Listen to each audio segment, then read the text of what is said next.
Good morning everyone. Welcome to IAS point. This is Deepali और आज का हमारा टॉपिक है सरकार और रोजगार सृजन। यानी इसका मतलब है कि सरकार ने रोजगार सृजन के लिए क्या क्या प्रयास किए, यानी यहाँ के लोगों को रोजगार दिलाने के लिए सरकार किस तरह से प्रयास कर रही है। ओके, तो स्टार्ट करते हैं आज का टॉपिक। तो हाल ही में भारत की संसद ने राष्ट्रीय ग्रामीण रोजगार गारंटी अधिनियम 2005 पारित किया है।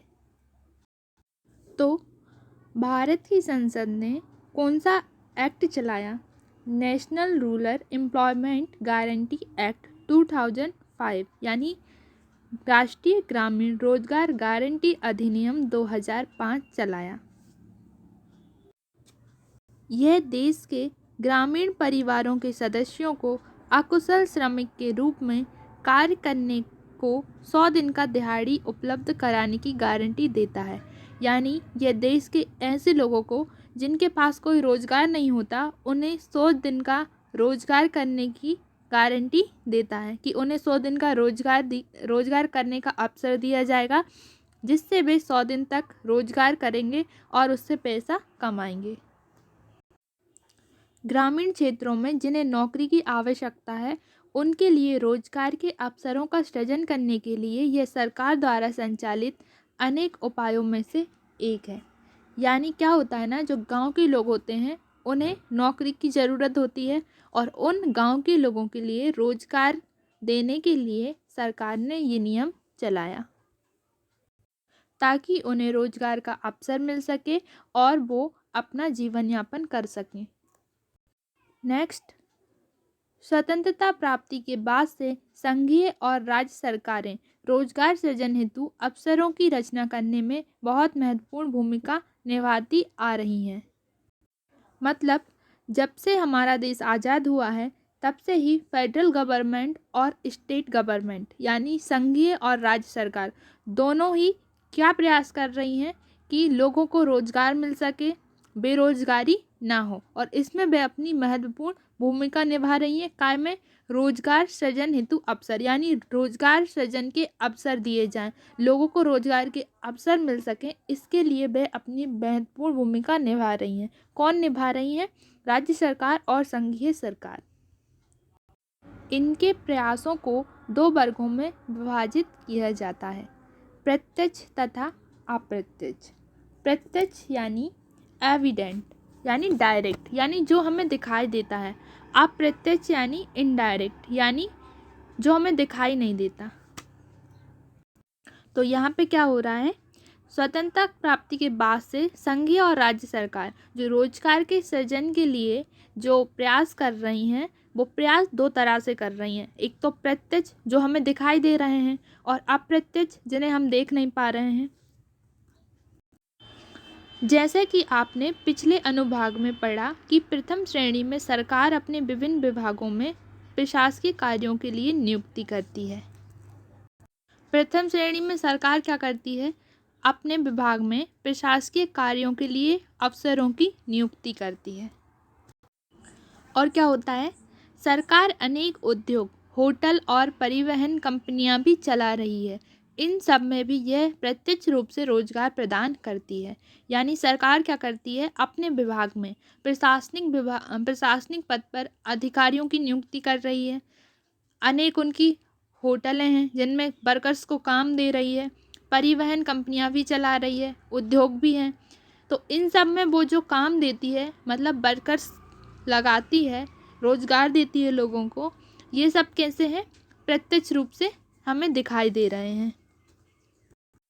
आगे, जब सरकारी उद्यमों में उत्पादन स्तर में वृद्धि होती है, तो उन उद्यमों को सामग्रियों की पूर्ति करने वाले निजी उद्यमों को भी अपना उत्पादन बढ़ाने का अवसर मिलता है। इससे भी अर्थव्यवस्था में नए रोजगार के अवसर पैदा होते हैं। उदाहरण के लिए, एक सरकारी इस्पात मिल में उत्पादन वृद्धि से उस सरकारी कंपनी में रोजगार में प्रत्यक्ष वृद्धि होती है।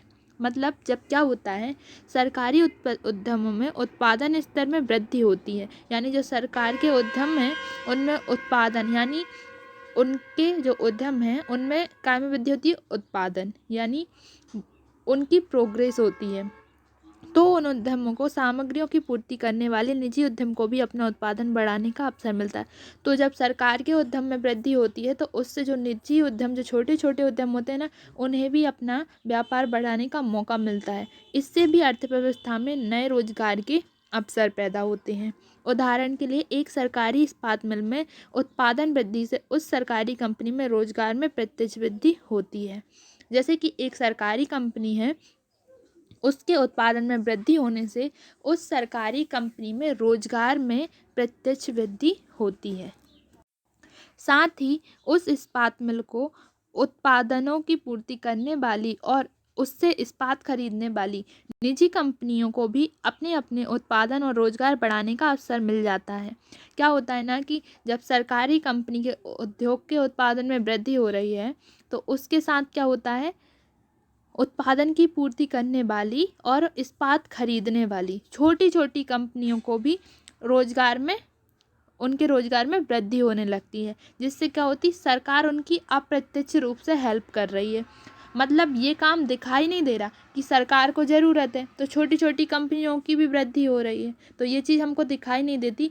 इसे कहते हैं अप्रत्यक्ष रूप से वृद्धि करना, क्योंकि सरकार अप्रत्यक्ष रूप से उनके रोजगार में वृद्धि कर रही है, पर ये चीज़ उस टाइप से नहीं दिखती जिस टाइप से उनकी सरकार के होटल में काम करने वाले वर्कर्स दिख जाते हैं हमें, उनके प्रशासनिक पद पर और विभागों में भर्ती होती है वो दिख जाती है हमें, लेकिन ये चीज़ें नहीं दिख पाती हैं। इन्हें कहते हैं अप्रत्यक्ष रूप से हेल्प करना।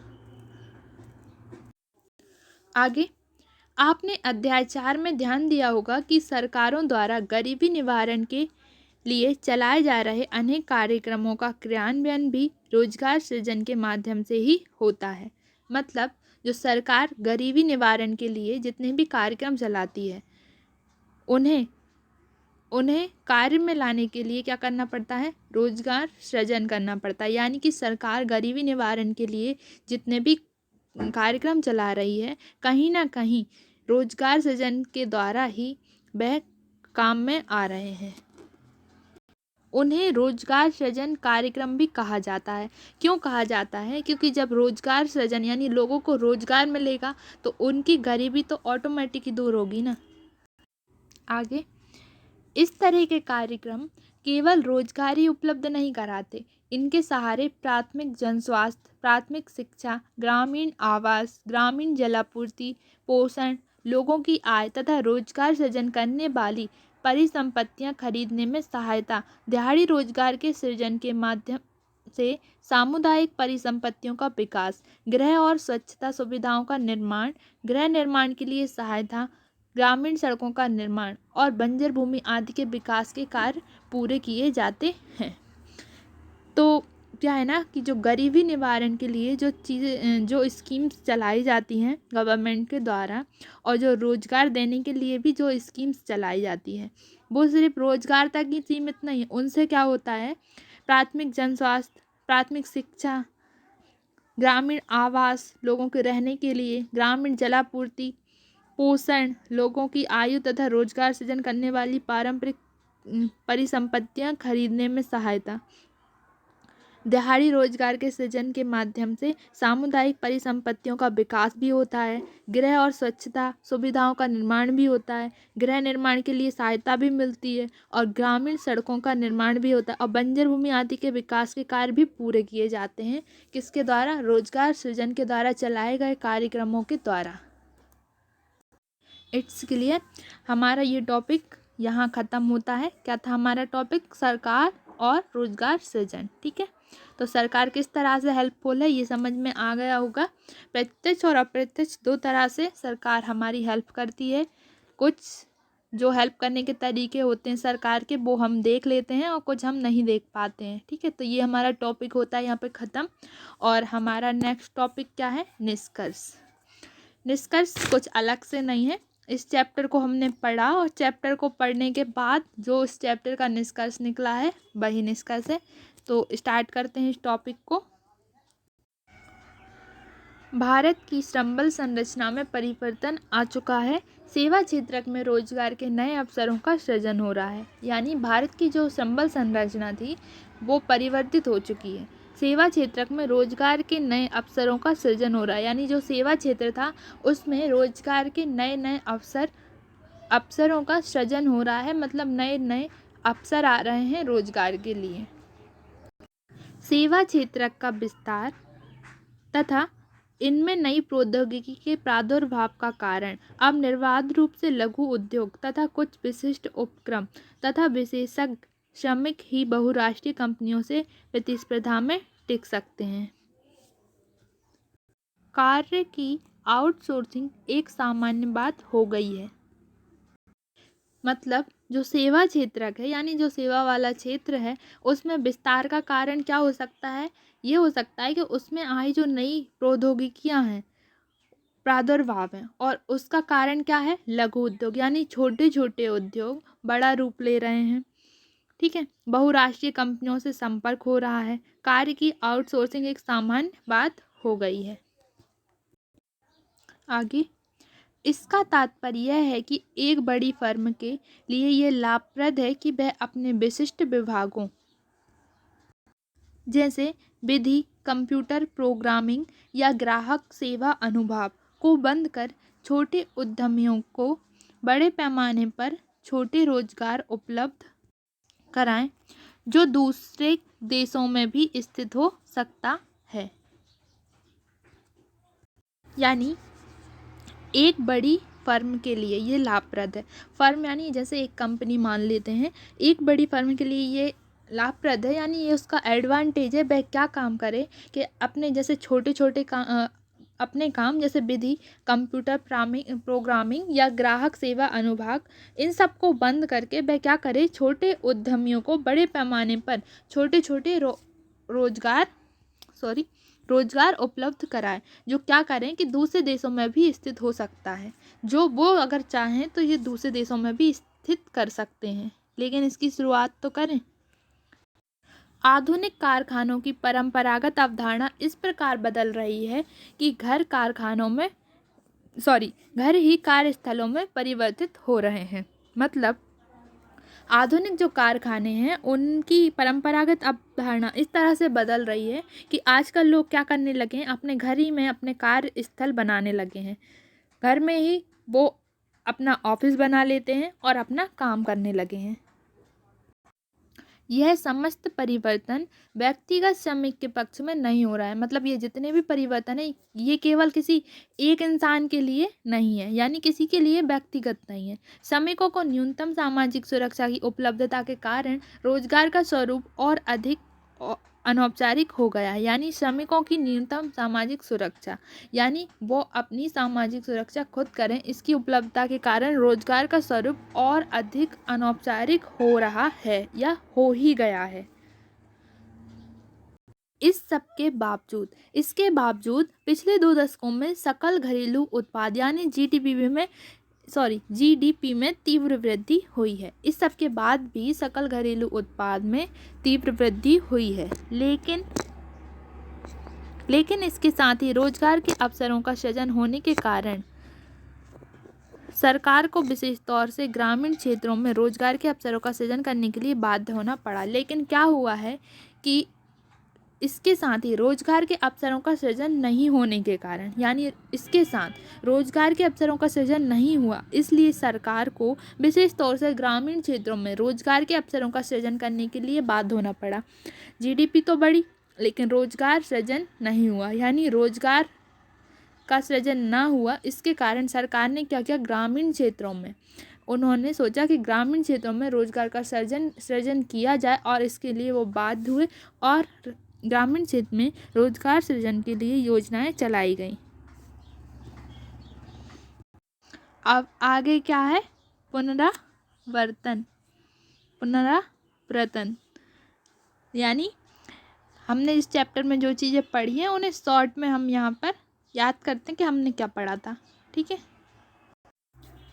पहला पॉइंट क्या है हमारा, वैसे व्यक्ति जो आर्थिक क्रियाओं में संलग्न है और इस प्रकार सकल राष्ट्रीय उत्पादन में योगदान कर रहे हैं, उन्हें हम श्रमिक कहते हैं। यानी कि ऐसे व्यक्ति जो किसी भी तरीके से आर्थिक क्रियाओं में संलग्न हैं और जीडीपी उत्पादन में अपना योगदान दे रहे हैं, उन्हें हम क्या कह सकते हैं? श्रमिक। ठीक है। दूसरा पॉइंट क्या है हमारा?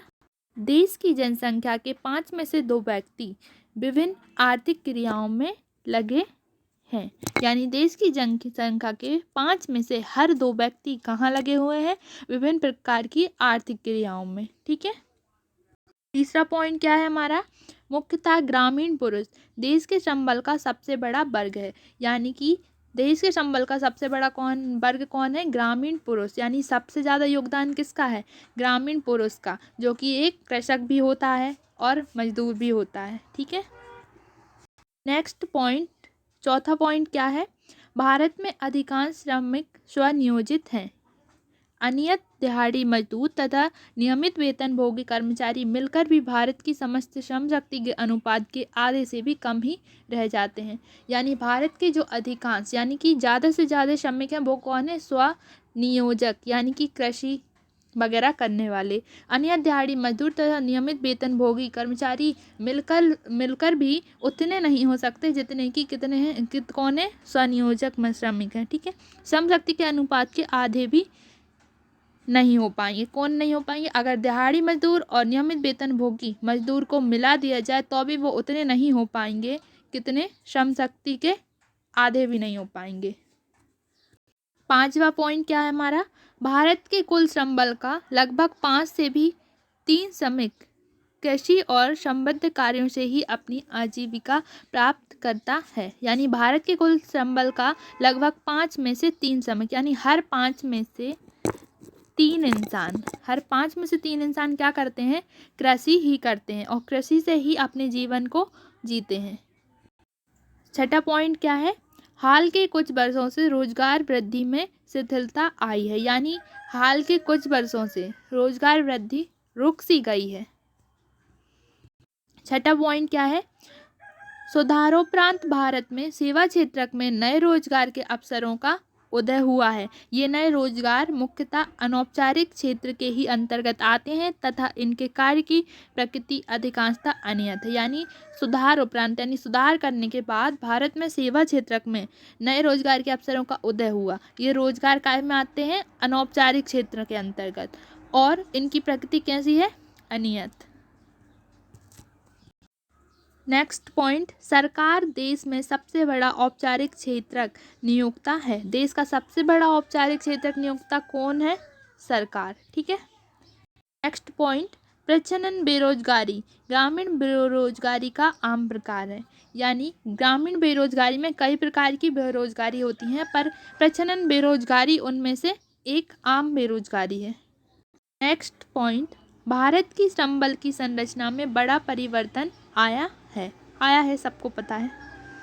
नेक्स्ट पॉइंट, अपनी विभिन्न योजनाओं और नीतियों द्वारा सरकार प्रत्यक्ष तथा परोक्ष रूप में रोजगार सृजन के लिए प्रयास करती है। यानी अपनी विभिन्न योजनाओं और नीतियों द्वारा सरकार क्या करती है? रोजगार सृजन के लिए प्रत्यक्ष और परोक्ष दोनों रूप से प्रयास करती है।